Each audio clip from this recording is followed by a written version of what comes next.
અને હવે સમાચાર વડોદરાથી, જ્યાં હરણી બોટ દુર્ઘટના બાદ કોર્પોરેશને મોટી કાર્યવાહી કરી છે. સુરસાગર તળાવમાં બોટિંગનો ઇજારો કેન્સલ કરાયો છે.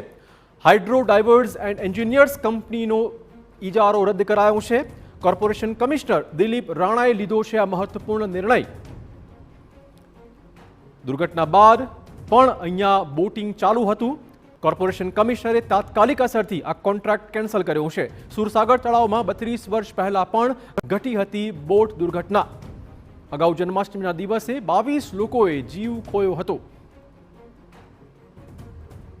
તો હરણીમાં બોટ દુર્ઘટના પછી પણ સુરસાગર તળાવમાં આ બોટિંગ સર્વિસ ચાલુ રખાઈ હતી, જેને જોતા હવે કોર્પોરેશને કાર્યવાહી કરી છે અને સુરસાગર તળાવમાં જે બોટિંગનો કોન્ટ્રાક્ટ હતો તે કેન્સલ કરવામાં આવ્યું છે.